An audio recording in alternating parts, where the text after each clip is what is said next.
بسم اللہ الرحمن الرحیم۔ السلام علیکم دوستوں، امید کرتا ہوں آپ خیریت سے ہوں گے۔ ویلکم کرتا ہوں آپ کو اپنے یوٹیوب چینل ویڈیو نیوز میں۔ دوستوں نئے اپڈیٹ کے ساتھ دوبارہ حاضر ہوئے ہیں۔ اپڈیٹ شروع کرنے سے پہلے ایک ریکویسٹ ہے، ہمارا چینل سبسکرائب کریں، بیل آئکن پریس کریں، چینل کو لائک کریں۔ اس سے فائدہ یہ ہوگا کہ نیو آنے والی ویڈیو کا نوٹیفیکیشن سب سے پہلے آپ لوگوں تک پہنچے گا اور ہمارے ساتھ جڑا رہے گا۔ اس کے علاوہ اگر آپ لوگوں کا کوئی بھی سوال ہے تو کمنٹس کر کے ضرور آپ پوچھ سکتے ہیں، ضرور آپ لوگوں کی ہیلپ کی جائے گی۔ تو ٹائم ویسٹ کے بغیر چلتے ہیں نیوز اپڈیٹ کی طرف۔ دیکھیں جیسا کہ آپ لوگوں نے تھمبنیل میں پڑھا ہے، سیم اسی موضوع پہ بات کرنے والے ہیں۔ دیکھیں سب سے پہلے ہم آپ کو بتاتے ہیں کہ جن ممالک میں اومیکرون کی کیسز زیادہ ہیں تو ان ممالک پہ پابندی عائد ہو سکتی ہے یو اے ای کی طرف سے۔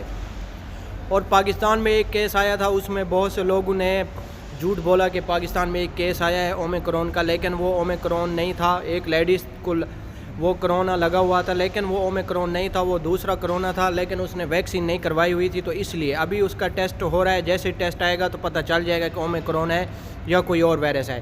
تو یہ آج کی اہم خبریں تھیں، سوچا کہ آپ لوگوں کو بتاتے۔ پریشان